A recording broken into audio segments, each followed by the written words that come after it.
The world has gone crazy. A real life Joker is roaming the streets, y'all. Hide your kids, hide your wives.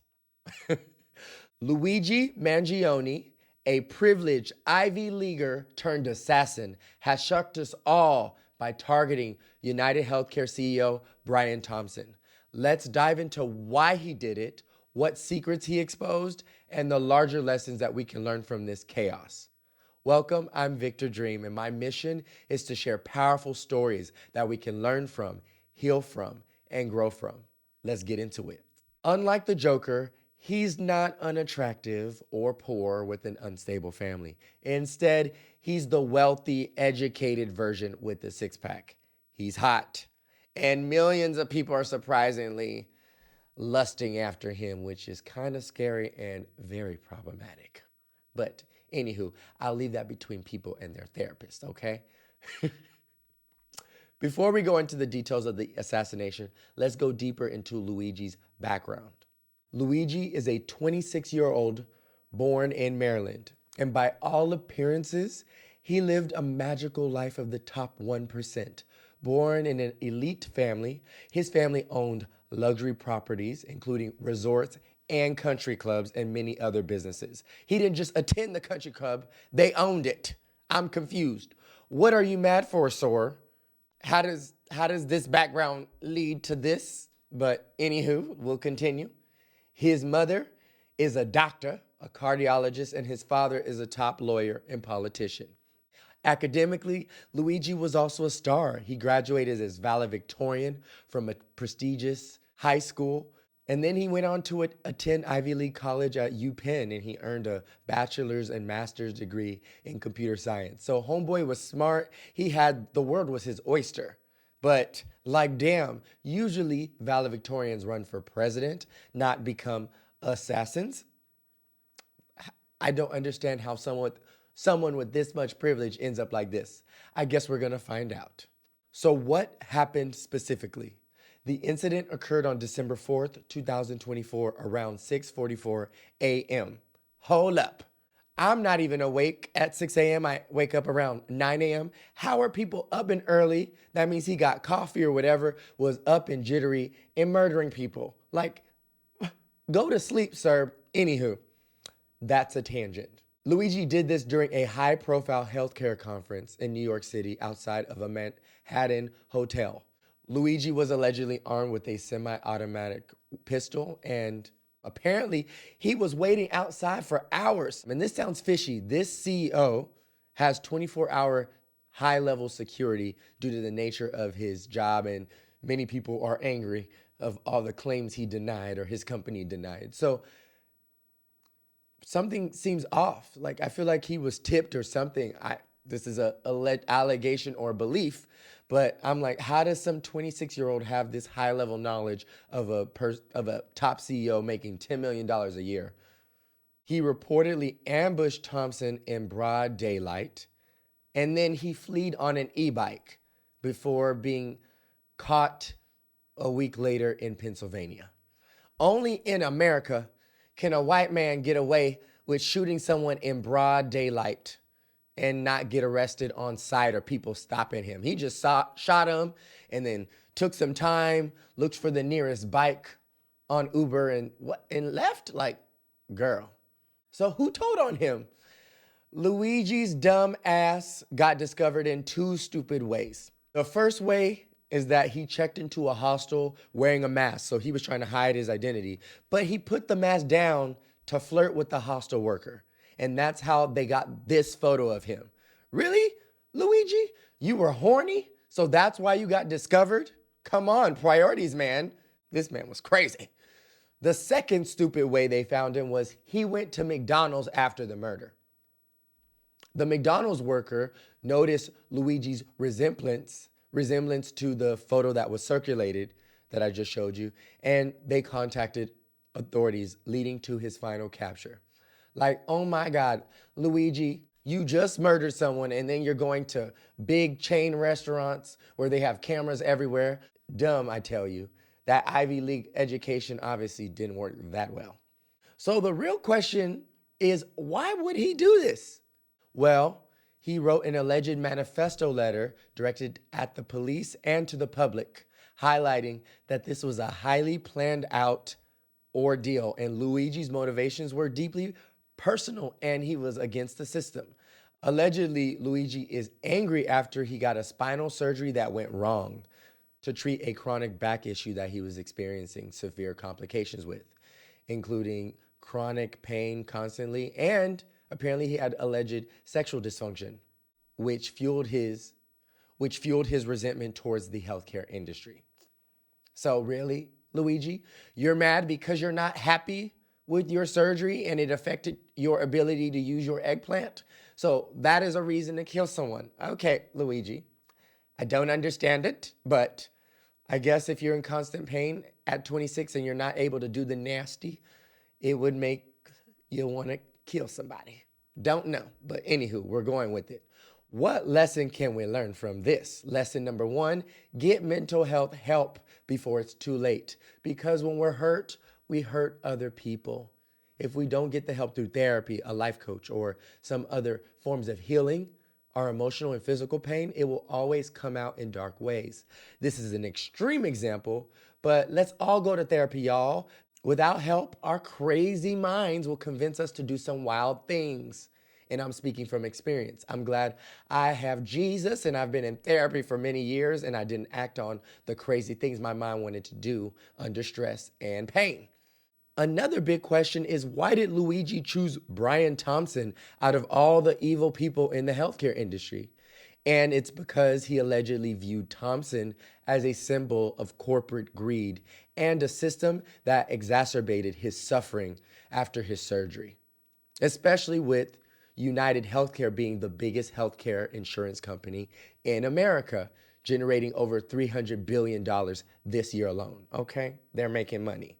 It also appears that Luigi had little remorse for Brian Thompson specifically because Thompson, he was a controversial CEO and the company was allegedly being investigated by the Department of Justice for its shocking policies that allegedly prioritize profit over people and at the expense of patient care. And that truly is messed up. This brings us to lesson number 2. Call out the system. Let's not wait for a vigilante to kill someone to finally talk about this important subject. The healthcare system is broken, y'all, and it's time that we raise our voices. And Luigi's story may be extreme, but the frustration behind it is real. Millions of people are supporting Luigi. Now, what secrets did his manifesto letter expose? Let's read it and break it down. Luigi says, "To the feds, I'll keep this short because I do respect what you do for our country. To save you a lengthy investigation, I state plainly that I wasn't working with anyone." I don't believe he was alone. Something sounds fishy with the situation. I feel like he had to be working with someone high level who knew way too much information. How did this person know that this CEO with 24-hour security would have this one period where his security isn't around and he'd be able to get shot in broad daylight? This sounds like a setup, in my opinion. Luigi continues saying, "I do apologize for any strife or traumas, but it had to be done." Aw, we have a sympathetic assassin, killer. Luigi says, "Frankly, these parasites simply had it coming." A reminder, the US has the number one most expensive healthcare system in the world, yet we rank roughly number 42 in life expectancy. He is right. Wow, the statistic is true. And I didn't know this before researching this. Something is not adding up. Sounds like a scam to me. The American public is being bamboozled. Also, we're being poisoned. Our food has so many chemicals and unhealthy preservatives and poisons and that are not allowed in food in other countries, but in our country it is. And the healthcare industry loves it. They're profiting off us being sick. Their business model is profit. And the only way they make profit is for us to stay sick and keep coming back for more and more meds. And the insurance doesn't want to pay for it. They just want us to pay high premiums and prices and make it hard for us to get reimbursed. So this is a common frustration that millions of Americans, including myself, have experienced. Luigi says, United Healthcare is the largest company in the US by market cap, behind only Apple, Google, Walmart. It has grown and grown, but has our life expectancy? Luigi has a point here. I had no idea that United Healthcare alone, just this one healthcare company, is as big as Apple. They generated over $300 billion last year, and that's a healthcare company. Like, insurance companies and healthcare should not be making this much money, and it should not be allowed to be happening in America. Other leading nations in Europe and around the world don't allow this to happen. They have public healthcare for all. You can get private healthcare if you want in addition to it, but you have basic healthcare. Luigi's manifesto continues saying, the reality is these companies have simply gotten too powerful, and they continue to abuse our country for immense profit because the American public has allowed them to get away with it. Yes, Luigi, I'm confused why the American public has not rallied around this issue. Why aren't we in the streets protesting to this? This is the biggest thing and biggest issue that's affecting our nation today. But instead, we're arguing about super petty, small things.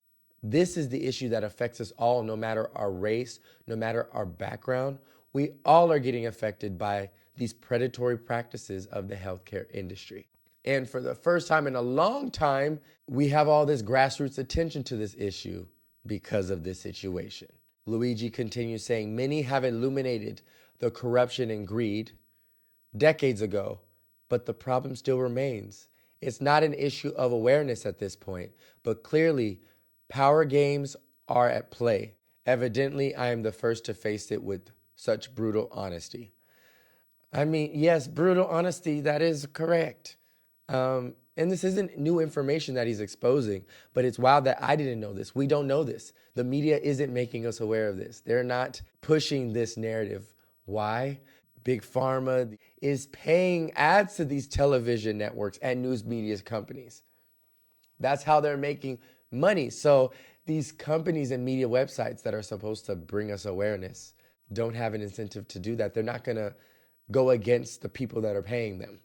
And so it's up to us now as informed citizens to do the work now.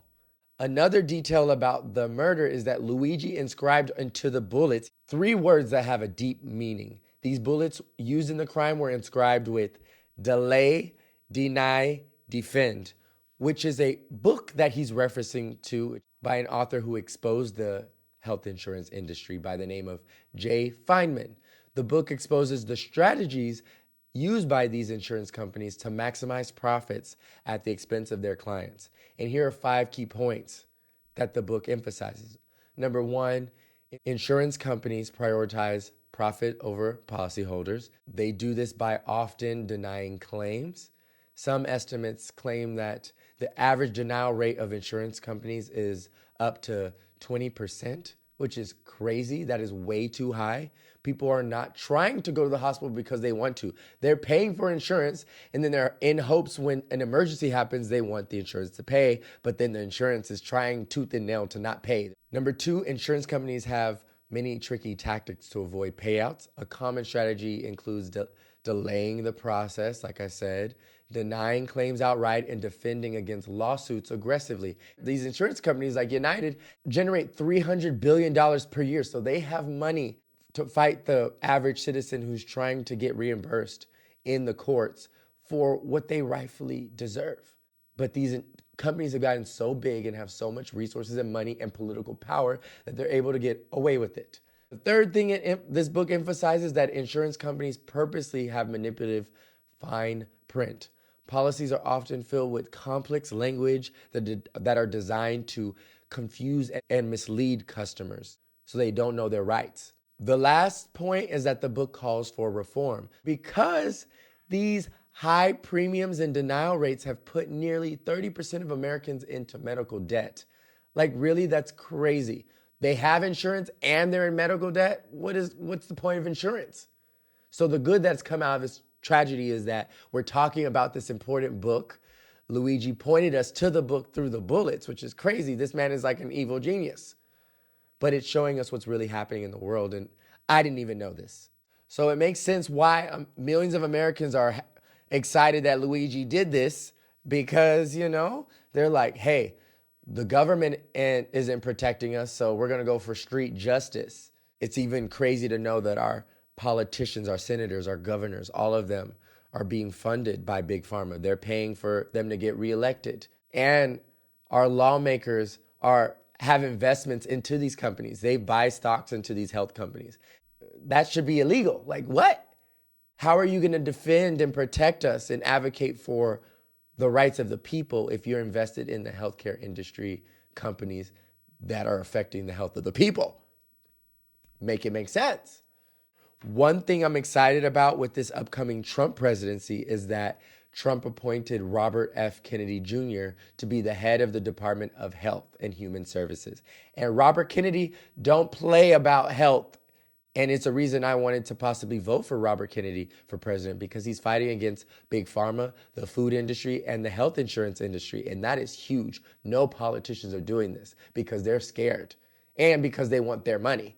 Kennedy has criticized the industry's profit-driven model, particularly them denying coverage of treatment. He believes that these reforms are necessary to protect us consumers from exploitative practices and improve access to affordable healthcare, which is great. Thank you, RFK. So the last lesson we can learn from this is that evil always gets exposed, which is happening now. Hope is not lost.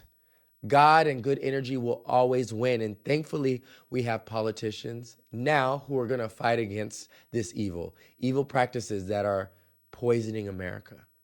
And it's sad that it took an act of evil for millions of Americans to finally start talking about the biggest issue that's affecting us all. This resonates with all of us because the truth has been revealed, and it's time that we demand transparency and fairness in our healthcare system, and it's time we fire all the politicians who are being paid by Big Pharma. That is not okay. Watch my latest video about a man exposing his dark secrets that happen in prison. He describes prison as Disneyland. Watch the video to see why he believes that's so by clicking here. Have a beautiful day. Mwah.